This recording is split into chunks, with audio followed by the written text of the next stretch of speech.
ፈጣሪ አንድ ነው ይለኛል። አዳም አለ አፈር ነው የተፈጠረው ፈጣሪ ሰውን በአንድ መንገድ ነው የፈጠረው እያለ ነው ይሄ ሰው። እሺ እንደሱ ከሆነ አዳም በተፈጠረበት መንገድ ነው ወይ የተፈጠርነው ወይንስ በሌላ መንገዶች ነው እኛ የተፈጠርነው? እንደ አዳም ከአፈር ነው የተፈጠርከው ወይንስ አይደለም? መልስልኝ። እኛ አሁን ከአፈር አልተፈጠርንም። አዎ፣ ስለዚህ የአዳም አፈጣጠርና ያንተ አፈጣጠር ይለያያል ማለት ነው አይደል? ይለያል። አዎ ይለያል። በጣም ጥሩ። አንተ እንዴት ተፈጠርክ ከመጽሐፍ ቅዱስ አሳየኝ። ያላ ጎበዝ። እዚሁ ነው ማሳይልኝ። እንዴት ነው መጀመሪያ ላይ አዳምና ሔዋን እግዚአብሔር ሲፈጥራቸው ከአፈር ነው አበጃቸው አይደለም? ከአፈር አላበጃቸውም። ሔዋን ከአፈር አልተበጀችም። ከአፈር እነሱን ካበጀ በኋላ ከአፈር አላበጃትም ሔዋንን። የእሱ አፈጣጠር ደግሞ ሁለተኛ ነው፣ ይለያያል። አምላክ በአንድ መንገድ ነው ሰውን የፈጠረ ያልከው ራሱ ስህተት ነው። የአዳም መንገድ አንድ ራሱን የቻለ ነው። የሔዋን አፈጣጠር ይለያል። ከአፈር አልተበጀችም እሷ። ሔዋን ከአፈር ከተበጀች ማስረጃ ያሳያል። ስንተኛ የት ላይ ንክለት? ሔዋን ከአዳም ነው የተገኘችው እኮ ከአፈር አይደለም አይደል? ስጋው አይደል አፈር አይደል? የሱ ስጋውን ወደ አፈር ትመለሳለህ አፈር ነህና ተብሎ ተጽፏል። ወደ አፈር ይመለሳል እንዳዳም የት ተጽፏል እኮ ቃል ላይ አለ እኮ። ትሞታለህ አልተባለም? ይሞታል፣ ከዛ ወደ አፈር ይመለሳል። ስጋ አፈር ነውና መመለስ ማን ጠየቅህ? አዳም ነው። ሔዋንስ ከአፈር ነው ወይ የተፈጠረችው? ልክ እንደ አዳም ሔዋን ከአፈር ባትፈጠርም ከአዳም ስጋ ነው ወጣችው። ስለዚህ የሔዋን አፈጣጠር ከአዳም ይለያል። ምክንያቱም አዳም ከአፈር ነው የተፈጠረው፣ ሔዋን ደግሞ ከአዳም ስጋ ነው የወጣችው፣ አጥንት ነው የወጣችው። እዛ ጋር ታስተውላለህ? አዎ። ስለዚህ እሷ ከአፈር አዳም ሲናገር ምን አለ? እርሷ ከስጋዬ ተገኝታለች ስጋዬ ናትና ሔዋን ትሁን ብሎ ስም አወጣላት ይላል። በጣም ጥሩ። ስለዚህ አሁን አዳም የተፈጠረው ከአፈር ነው፣ ሔዋን ደግሞ ከሱ በተለየ መንገድ ከአፈር አልተፈጠረችም። ከአፈር አልተፈጠረችም። ከዛ በኋላ ሌላ ፍጥረት አለ? ከዛ ውጭ ሌላ ፍጥረት አለ? ፍጥረቱ ከስጋ ነው አይደለ? ስለዚህ ሰው ከአፈር ተፈጥሯል፣ ከስጋ ተፈጥሯል ደግሞ ማለት ነው አይደለ? ፍጥረት እኮ አልቋል። ያኔ እዛ ላይ አከተመ። ከዛ በኋላ ብዙ ተባዙ ነው የተባለው እንጂ ከአፈር ማለት ከደም ተፈጠረ። ከዛ በኋላ ስላለው ለመጣ ነው። አሁን ስለ ሔዋን ነው የጠይቁኝ ያለሁት። አዳም ከአፈር ተፈጥሯል፣ ሔዋን ደግሞ ከስጋ ነው የተፈጠረችው አይደለ?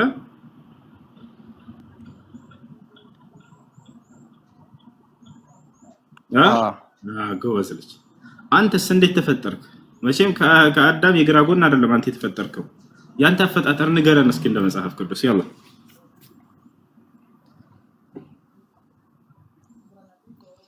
በል ጠንክር። ጥያቄህን አልተረዳህም። አሁንም አንተ እንዴት ተፈጠርክ? የኔ ጥያቄን አልተረዳህም። ቅድም ከምን ተፈጠርክ ስልህ ከዘርፈሰ እኔ እኮ ዋና ጥያቄ አሁን ለምሳሌ ሱራ 96 2 ላይ ምን ይላል? ሰውን ከረጋ ደም ፈጠርነው። ወንጌል መቼ ነው የፈጠሩት? ወንጌል ከምንድን ነው የተፈጠርከው ስልህ ቅድም ከዘር ፈሳሽ ብለሃል አይደለ? እሱ እኮ በቃ ብዙ ተባዙ ተብሏል እኮ ከዛ በኋላ እንጂ መጀመሪያ ፍጥረት ላይ ሰው ከምንድን ነው የተፈጠረው? አዳምጥ።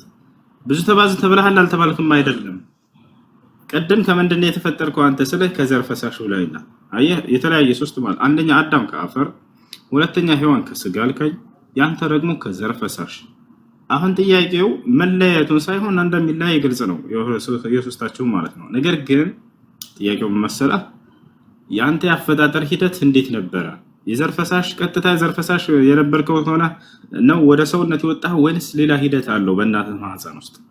ይሄ ነገር መጽሐፍ ቅዱስ ላይ ተገልጿል ወይ? ያላ ያፈጣጠር ሂደት ንገራ። እሱ ግልጽ ነው። እሱን ተረድተናል እኮ እኛ እዛ ጋር አንድ ነው። ግን አሁን እንደ ቁርአን ከሆነ ስንት አይነት ሰው ነው ተፈጠረው? ከደም የተፈጠረ ሰው አለ፣ ከውሃ የተፈጠረ ሰው አለ ይላል። ስንት አይነት ሰው ነው ተፈጠረው? ተረድተናል። ግልጽ ነው። እሱን እንለፋ ይለኛል። ተመልከቱት። ያንተን ያፈጣጠር ሂደት ከመጽሐፍ ቅዱስ ንገረኝ። ያላ ወንጌል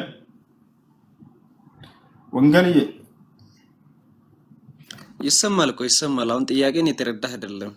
አሁን ሱራ 96 2 ላይ ከረጋ ደም ሰውን ፈጠርን። ወንጌል ሳይሆን አንተ መንገል ነው። ወላሂ መንገል ነው አንተ። እሺ ንስር ሐምራዊ ሰላም። ንስር አምሃራ ሰላም። እንዴት ነህ? ደህና ነህ? እግዚአብሔር ይመስገን ነው። እሺ አሁን የተጀመረውን መመለስ ትችላለህ? ምን ነበር እስኪ አስታውሰኝ። የሰው ልጅ አፈጣጠር ሂደት በመጽሐፍ ቅዱስ ላይ አንተ እንዴት እንደተፈጠርክ ለምሳሌ ከዚያ በኋላ ያለውን ሂደት ሰው ሆነህ እስክትወጣ ድረስ ያለው መጽሐፍ ቅዱስ ላይ አለ። ኦኬ መጽሐፍ ቅዱስ ላይ ያለው የሰው ልጅ አፈጣጠር አንድ ጊዜ ተፈጥሯል በአዳም። ከዛ በኋላ ያለው ያው የአዳምን ባህሪ ይዘን በውልደት ነው እንጂ እግዚአብሔር አሁንም ሰውን ይፈጥራል ብዬ አላምንም። ያ ውልደት ሂደቱ እንዴት ነው? ያንተ ለምሳሌ ያንተ ውልደት ወይንም ያንተ አፈጣጠር እንዴት ነበር? ልክ እግዚአብሔር አምላክ ለአዳም የሰው ልጅ ብቻውን ይኖር ዘንድ መልካም አይደለም ብሎ ከግራ ጎኑ ሔዋንን እንደፈጠረለት በዛ አማካኝነት እኛም እየተዋለድን እስከዚህ ሰዓት ድረስ ደርሰናል። ሔዋን እንደተፈጠረችው አንተም ከአዳም የግራ ጎን የተፈጠርክ ማለት ነው አይደለ? እንደዛ አይደለም። የስነ ፍጥረት ላይ አዳም የሰው ልጅ በስነ ፍጥረት ነው አንዴ የተፈጠረው ነው እያልኩ ያለው እኮ ገባኝ። ያንተ አወላለድ ወይንም ማፈጣጠር እንዴት ነው? ለምሳሌ ልጀምርልሽ። እናትና አባትህ ተጋቡ። ከዚያ በኋላ እኔማ ከእናቴና ከአባቴ ነው መወለድ ነው። እንዴት በምን ያክል ጊዜ? መቼም 9 ወር ቆይተሃል። ያ ወደ ሰው እስኪቀየር ድረስ ሂደቱ እንዴት ነበረ? ተገልጿል። ይሄ መጽሐፍ ቅዱስ ላይ መጽሐፍ ቅዱስ ያውቃል ስለዚህ ነገር መልስ አለው በዚህ ጉዳይ ላይ።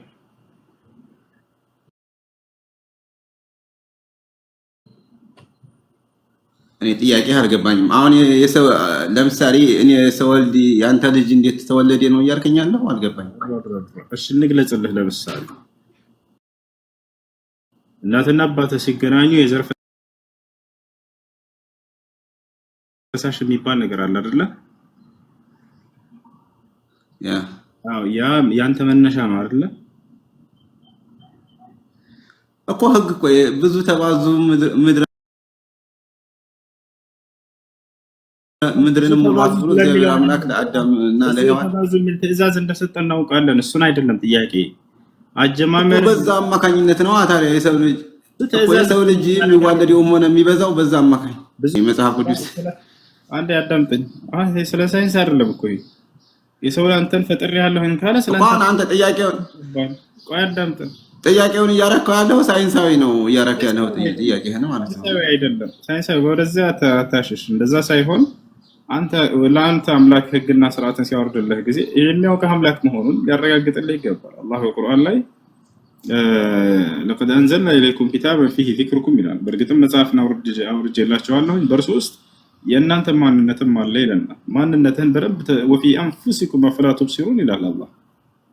ስለ ራሳችሁ እንደው ነግሬያችኋለሁ አታስተነትኑም አትመለከቱም ምን ይላል። አጀማመር እንዴት ነበር የሚለውን በደንብ አድርጎ ያ የፈጠረኝ አምላክ ከፈጠረኝ አምላክ የመጣልኝ ቃል ካለ በዚያ ውስጥ ሊነግረኝ ይገባል። በደንብ ነግሮናል። ይሄ ቁርአን መጽሐፍ ቅዱስ ላይ ወፍ የለም። ይሄ ነገር ሳይኖራቸው እኮ እንዴት ነው የነገረክ? አንዴ ተረጋጋ ልጨርስ። ይሄ ሂደት ሳይኖራቸው ይመጡና እስልምና ሂደቱን ገልጾታል። ከዛና ልትቅ ያደረጉ እዚህ ጋር ከደም ይላል፣ እዚህ ጋር ከረጋ ደም ይላል፣ እዚህ ጋር ከፍትወት ጠብታ ይላል። ይሄ ሂደት አለ ወይ እናንተ ጋር? ወፍ የለም። አንተ ተጨማሪ እውቀት አገኘሁኝ ቁርአን ላይ ብለህ ወላሂ ቁርአንን ሊያመሰግሩ ሲገባ መተው ይጋጫሉ። እሺ የሰው ልጅን ሂደት ነገሩን ተገልጿል ወይ መጽሐፍ ቅዱስ ላይ? የለም ጭራሽ። እንዴት ተፈጠረ? አልገባኝም እኮ አሁን አንተ እኔ የሰው ልጅ አፈጣጠር ከመጀመሪያው እግዚአብሔር አምላክ አዳምን ፈጠረ። ስለ አዳም እኮ ተጋርተናል። እሱን እኮ አመን ያው ስለ አዳም ተጋርተናል እኮ በቃ። ስለዚህ እኛ በምድር ላይ ያለ ከአፈር ነው የተፈጠረው። በምድር ላይ ያለ ሰው አንድ ደቂቃ ትሰጠኝ? ጠይቅሽ ጥያቄ ካለህ ጠይቅ። ስለ አዳም ፍጥረት አትደጋግምልን። እሱ ላይ ችግር የለውም እኮ። ስለ ሔዋን ፍጥረት ችግር የለውም። አዳም ከአፈር ነው የተፈጠረው። አዎ ከአፈር ነው። ሔዋን ከአዳም ግራ ጎን ተፈጥራለች። አዎ ከአዳም ግራ ጎን ተፈጥራለች። አሁን ስለ አንተ አፈጣጠር ነው እያወራን ያለው እኮ። እኔ ደግሞ እኔ ተወለድኩኝ እንጂ ነው እያልኩ ያለሁት። እግዚአብሔር አሁንም ሰውን እየፈጠረ ነው ብዬ ነው አላምንም እኮ ነው እያልኩ ያለሁት። የአዳምን ባህሪ ይዤ ነው የምቀጥለው። እግዚአብሔር አሁን የሰው ልጅን እየፈጠረ አይደለም ነው ያልከው? የሰው ልጅ ፈጥሮ ስነ ፍጥረት ላይ ፈጥሮ ጨርሷል። እየተወለድክ ነው እንጂ የምትሄደው አሁን እግዚአብሔር ሰውን በሌላ ፍጥረት ይፈጥራል ብዬ አላምንም። እሺ አንተ ፍጡር ነህ አይደለም?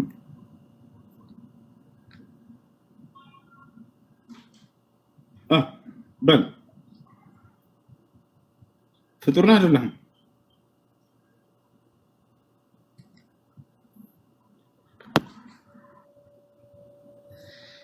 እኔ የተወለድኩ ነኝ እንጂ የተፈጠርክ አይደለም። ፍጡር አይደለም ማለት ነው።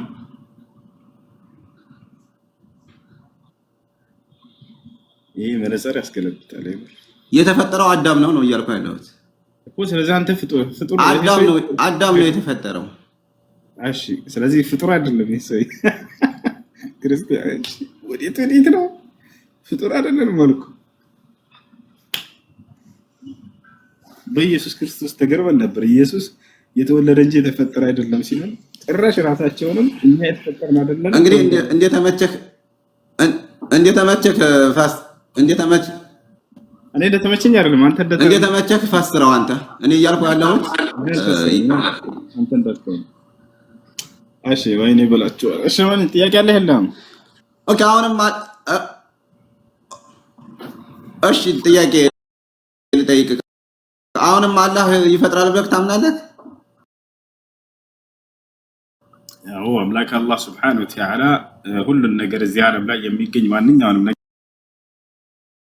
ነገር እየፈጠረው يقول الله ሁሉ ጊዜ እሱ በስራ ላይ ነው። አላህ Subhanahu Wa Ta'ala كل يوم هو في شأن ይላል።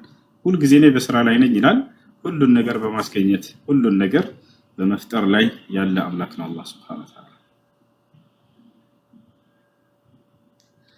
ስለዚህ አሁንም እየፈጠረ ነው እያልከኝ ነው? አዎ እየፈጠረ ነው።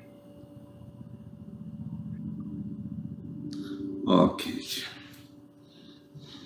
ሃይ ሚካስ ሰላም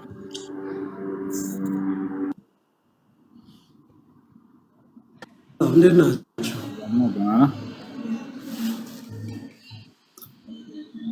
ሰላም ነው።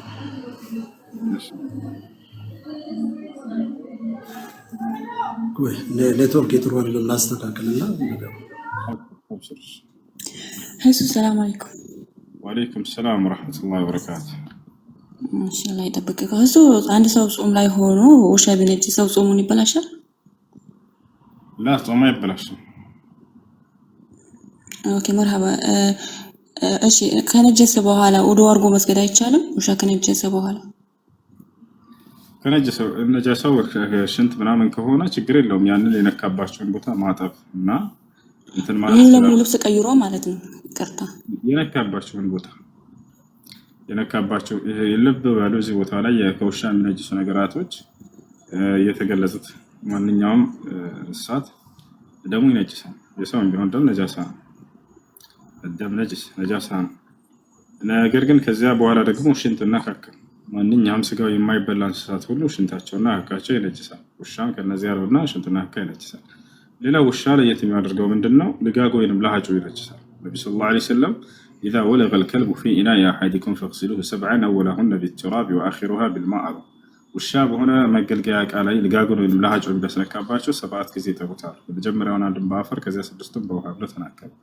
ስለዚህ ያ ነው። ቆዳው ምናምን ቢነካ ሰውነቱ በደረቁ ይሄ ችግር የለም። አሁን ከተገለጹት ውጭ ይሄ ቆዳው እጁ አልኩኝ ሰውነት ማንኛውም ቢነካው ሰውየውን አይነጅስም። እሱ የሚነጅሱት እነዚህ የተገለጹት ብቻ ናቸው። እሺ እና ሻወር አያስወስድም። የነካባችሁን ቦታ ማጠብና ማጽዳት ብቻ ነው። አፈር ካላገኘ ነስ ይላል። አፈር ካልተገኘ ሳሙና የሱን ቦታ ይተካል። ችግር የለም። እሺ እሱ ልብስ ከነካ ልብሱንም 7 ጊዜ መታጠብ አለበት ነው ወላ ችግር የለውም? በአንዴ በላው እንደዚህ ከታጠበ በቂ ነው። ልጋግና ለሃጭ ከሆነ ሌላ ሽንት ወይንም እንትን ከሆነ አንድ ጊዜ ብቻ ከታጠበ በቂ ነው።